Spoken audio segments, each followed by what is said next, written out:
दोस्तों मैं आपको इस वीडियो में जामिया मिलिया इस्लामिया के क्लास 9th का एग्जामिनेशन पैटर्न के साथ साथ इंग्लिश का होल सिलेबस लेके आया हूं। ये वीडियो बहुत इंटरेस्टिंग है। अगर आपको जामिया के 9th क्लास का एंट्रेंस एग्जामिनेशंस क्लियर करने हैं तो ये वीडियो आपके लिए बहुत इंपॉर्टेंट है। 10-15 वीडियो आपको यूट्यूब पे देखने की कोई जरूरत नहीं है, अपना टाइम बर्बाद करने की कोई जरूरत नहीं, ना ही गूगल पे बहुत ज्यादा सर्च करने की जरूरत पड़ेगा, ना ही प्रोस्पेक्टस पढ़ने की जरूरत पड़ेगा। सबसे पहले देख लेते हैं 9th क्लास के जामिया मिलिया इस्लामिया के 9th क्लास के एग्जामिनेशन पैटर्न्स। इंग्लिश से 25 क्वेश्चंस आते हैं। हर एक क्वेश्चंस का जो नंबर है, मार्क है, वो 1 होता है। 25 क्वेश्चन 25 नंबर के, 25 मार्क्स के। मैथ 30 क्वेश्चंस आते हैं 30 मार्क्स के। साइंस 25 क्वेश्चंस आते हैं 25 मार्क्स के। और सोशल साइंस 20 क्वेश्चंस आते हैं 20 मार्क्स के। तो टोटल मिला के 100 क्वेश्चन 100 मार्क्स के आते हैं जामिया मिलिया इस्लामिया का क्लास 9th के एंट्रेंस एग्जामिनेशंस में। आप पैटर्न्स देखेंगे तो आपको पता चलेगा मोर और लेस लगभग सारे सब्जेक्ट से बराबर क्वेश्चंस आते हैं। आपको देखने से पता चल रहा होगा कि सब 20 से 25 के आसपास सारे का वेटेज है। तो कोई एक सब्जेक्ट को छोड़ना खतरनाक है, क्योंकि 9th क्लास का कट ऑफ अच्छा खासा जाता है, कभी कभी बहुत ऊपर चला जाता है। तो कट ऑफ हाई जाता है, इसलिए सारे सब्जेक्ट को पढ़ना इंपॉर्टेंट है। तो इंग्लिश भी इंपॉर्टेंट है। इस हिसाब से मैं पढ़ाऊंगा कि 25 में से 25 आपके क्वेश्चंस इंग्लिश के आ जाए, क्योंकि इंग्लिश में कोई कैलकुलेशन नहीं है। मीनिंग अगर आपको सही से आता है, रूल पता है, नियम पता है, तो इंग्लिश में 25 से 25 में से 25 कोई नहीं रोक सकता आपको लाने से। देखिए, पहला जो टॉपिक है सिलेबस का, इंग्लिश ओवरव्यू का, तो इस वीडियो में हम इंग्लिश ओवरव्यू देखेंगे। अगले वीडियो में और सभी सब्जेक्ट का ओवरव्यू देखेंगे। आर्टिकल्स की बात करेंगे तो इसमें ए एंड दी बड़ा इंपॉर्टेंट है। ए कहां लगाएंगे, एंड कहां लगाएंगे, दी कहां लगाते हैं, ठीक है। दूसरा जो सिलेबस है इंग्लिश का वो है प्रीपोजिशंस। प्रीपोजिशंस में जैसे इन कहां लगाना है, इनटू कहां लगाना है, टू कहां लगाना है, फॉर कहां लगाना है, अप टू कहां लगाना है, ऑन कहां लगाना है, ऑफ कहां लगाना है, बिफोर कहां लगाना है, आफ्टर कहां लगाना है, बिटवीन कहां लगाना है, एमंग कहां लगाना है, बाय कहां लगाना है, उसी तरह विथ कहां लगाना है, फ्रॉम कहां लगाना है। जामिया इतना अच्छा सा सिलेबस दिया है कि आपको लिमिटेड प्रीपोजिशंस दे रखा है और क्वेश्चंस भी लिमिटेड प्रीपोजिशन से आता है। तो ये आपके लिए बहुत अच्छी खबर है कि जो सिलेबस दे रखा होता है जामिया, वही आपसे सवाल पूछता है, उसी में से आपके सवाल आते हैं। तीसरा जो इंग्लिश का ओवरव्यू का सिलेबस है वो है काइंड ऑफ सेंटेंसेस। जैसे मैंने एक वीडियो में ओवरव्यू दे रखा हूं कि कितने टाइप्स के सेंटेंसेस होते हैं, उस पे क्वेश्चंस भी बना के रखा हूं। अफर्मेटिव कौन होते हैं, निगेटिव कौन होते हैं और इंटेरोगेटिव कौन होते हैं। जिसमें क्वेश्चंस होता है वो इंटेरोगेटिव है, जिसमें क्वेश्चंस मार्क होता है वो इंटेरोगेटिव है, जिसमें नो हो, जिसमें नेवर हो और जिसमें नॉट हो, ठीक है। ये सारे निगेटिव क्वेश्चंस में आते हैं। जिसमें नो हो, नेवर हो, नॉट हो, निगेटिव में आते हैं। जिसमें क्वेश्चन मार्क हो वो सारे इंटेरोगेटिव सेंटेंसेस में आते हैं। बाकी जो ना निगेटिव हो ना ही इंटेरोगेटिव है वो सारे अफर्मेटिव में आते हैं। तो आपको 9th क्लास के लिए आपको सिर्फ 3 चीज याद करनी है कि नो, नेवर, नॉट।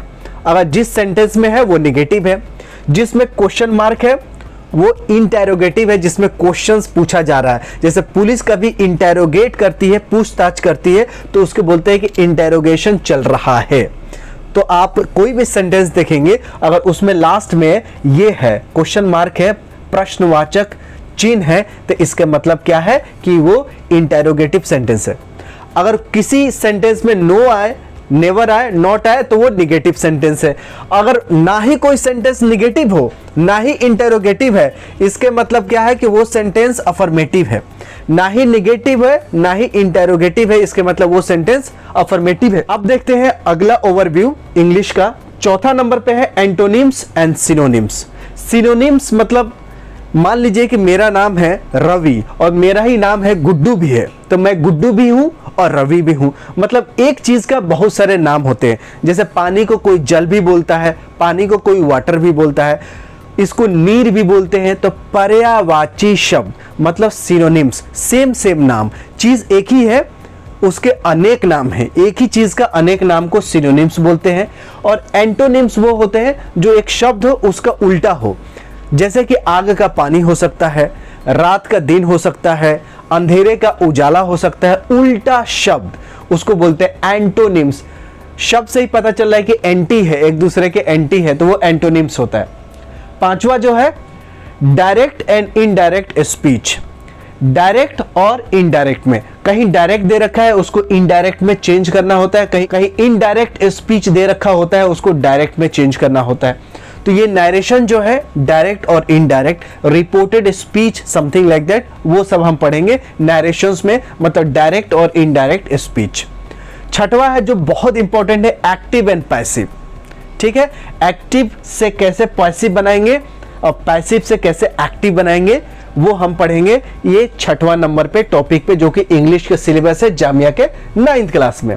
सातवां देखिए अनसीन पैसेज, जिसको हमने देखा नहीं है, इसको बोलते हैं कॉम्प्रीहेंशंस। अनसीन पैसेज को हम कॉम्प्रीहेंशन भी बोलते हैं, कॉम्प्रीहेंशन।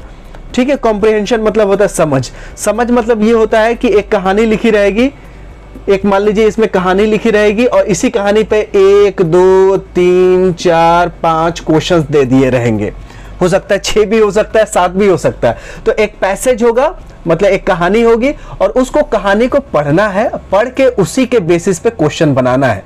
जब क्वेश्चन पढ़ेंगे तो आपको फिर से कहानी पढ़िए कि ये जो क्वेश्चन है कहां से पूछा गया है, फिर से पढ़िए। कॉम्प्रिहेंशन एक बार पढ़ने से आपको समझ में नहीं आएगी, एक बार पूरा मगअप कर लीजिए, एक बार जाइए, एक बार पूरा आराम से पढ़ लीजिए, फिर क्वेश्चन देखिए, क्वेश्चन देख के फिर आके पैसेज पे पढ़िए, तो आपको और क्लियर हो जाता है। तो अनसीन पैसेज वही होते हैं जो कॉम्प्रिहेंशंस होते हैं।